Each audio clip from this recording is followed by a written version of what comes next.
This time of year approaches again when it's time to sew gifts from the heart. And today, I'm sharing my favorite little project, the sleeping eye mask, thoughtfully designed for comfort, darkness, and sweet dreams. You'll notice a few special details in this pattern. First, there's a wider opening around the nose, so you can breathe easily all night long. Then, the mask itself is just a bit wider across the face, hugging your contours gently to block out every last ray of light. And instead of thin ties or flimsy straps, I use wide, soft elastic at the back, so it stays snug without slipping or tugging on your hair. I also top stitch all the way around the edge, not just for looks but because I wash these masks often. And without that stitching, they tend to lose their shape, and it makes all the difference in the joy of wearing them and having them next to your bed. As always, you can find the printable pattern in my Etsy shop, or if you're feeling creative, simply draw your own favorite shape and sew right along with me. Let's get started. We will need 2 pieces of your main fabric.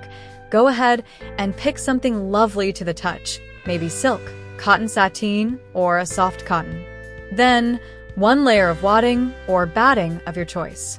I like a lightweight cotton or bamboo blend so the mask stays plush, but polyester will also work. And finally, a rectangle of the same main fabric to create the casing for the elastic. This piece measures 5 inches by 12 inches, just enough to fold into a tunnel. I use a 2-inch wide elastic tape, cut to about 5 inches in length. A few of my favorite tools to use are zigzag scissors, an elastic threader or a safety pin, hemostat's forceps, and a water-soluble marker to mark stitching lines that disappears with a little steam or water, leaving no trace behind. So now, let's start putting it all together.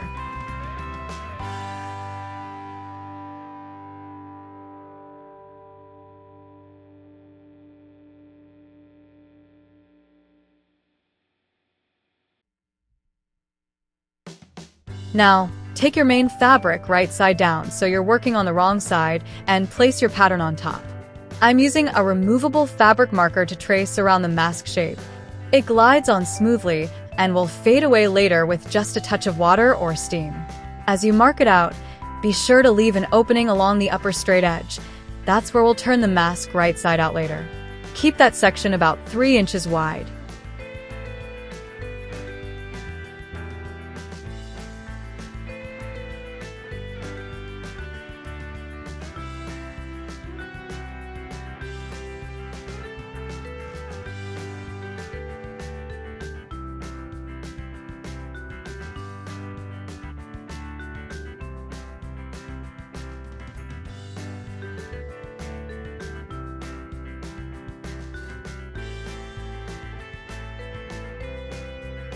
Now, take your marked piece and place it on top of the second layer of main fabric with right sides together.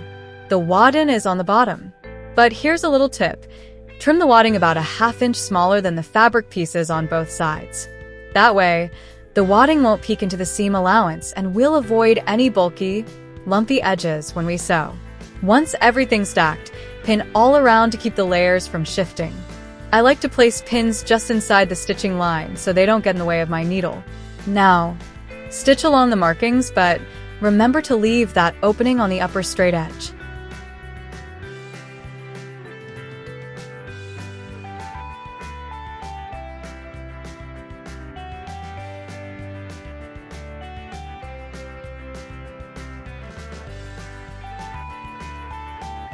You can use any presser foot for this step, but my favorite is the transparent one. There's something so satisfying about seeing exactly where your needle is going.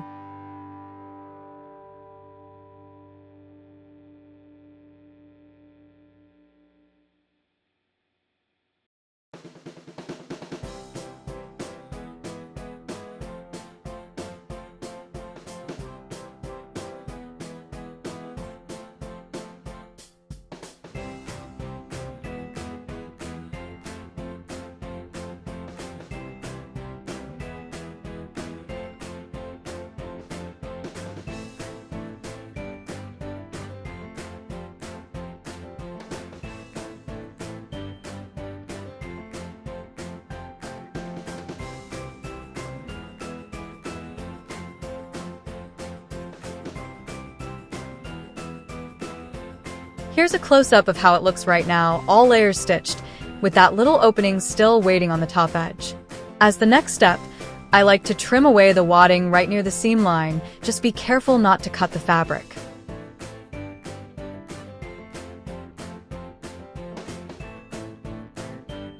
I'm going to trim the fabric close to the stitching line, but not too close. Just enough to reduce bulk, especially around the curves. And right here at the nose curve, I'll make a few tiny, careful clips into the seam allowance, just to the edge of the stitch line, never through it. These little cuts let the fabric open up smoothly once we turn the mask right side out, so the curve lies flat and neat.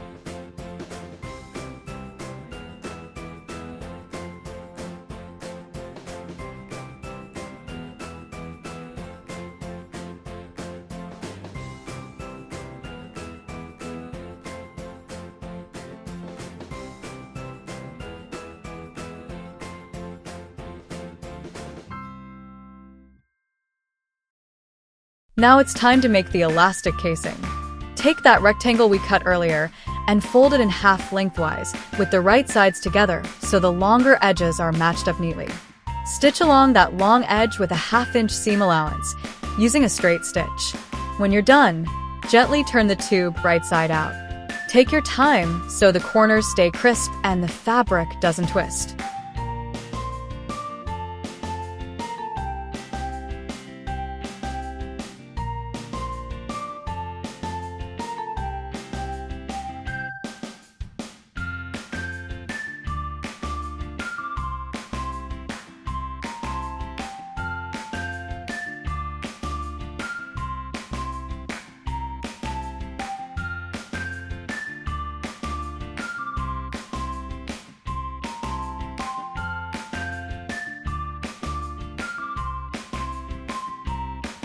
Now, let's thread the elastic through the casing. I'm using my favorite elastic threader, but a safety pin works just as well if that's what you have on hand. Gently feed the elastic all the way through until both ends peek out evenly. Then, secure each end with a pin or a small clip right near the edge of the casing. This keeps everything from slipping back inside while we stitch. I like to tack each end down close to the edge with a few back stitches.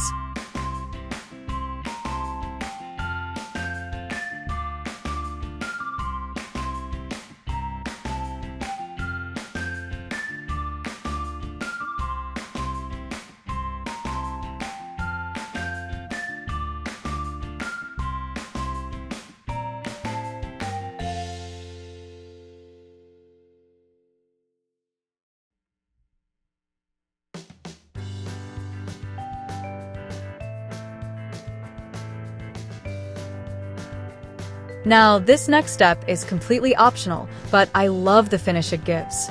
I like to stretch the elastic and stitch right through the center. It takes a bit of maneuvering, but it creates a gathered drape.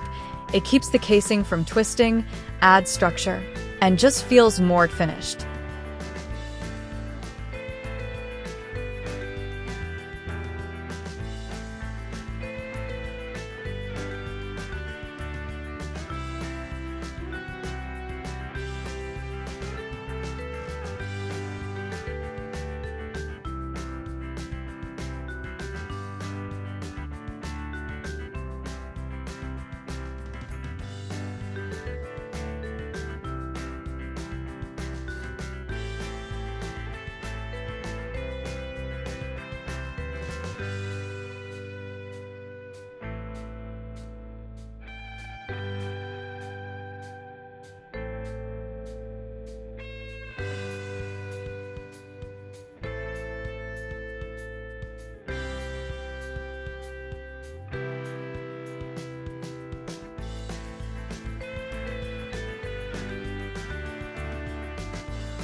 Now, we'll attach the elastic casing to the mask.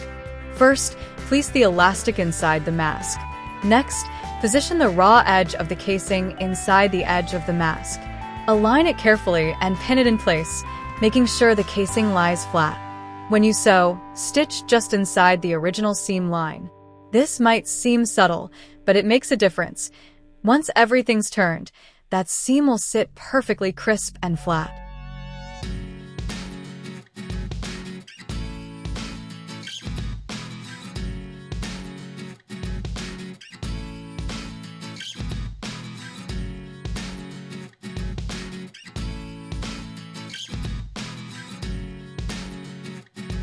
Repeat it on the other edge.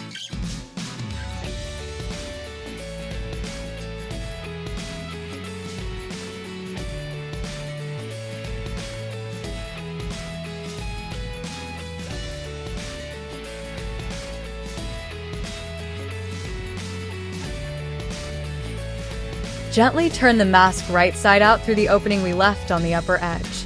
Take your time.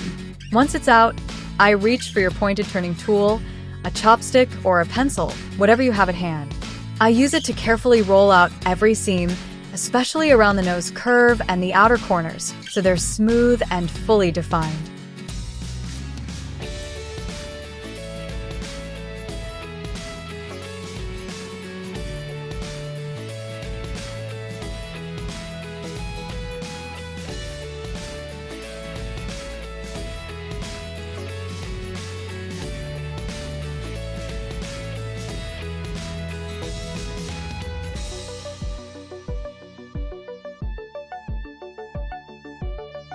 Now, for that last little opening, we'll close it with care.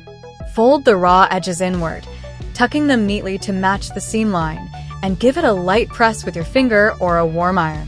If you prefer not to top stitch, hand sew it with the ladder stitch. As I mentioned, I prefer to top stitch around so the mask will keep its shape loner and I can easily wash it many times.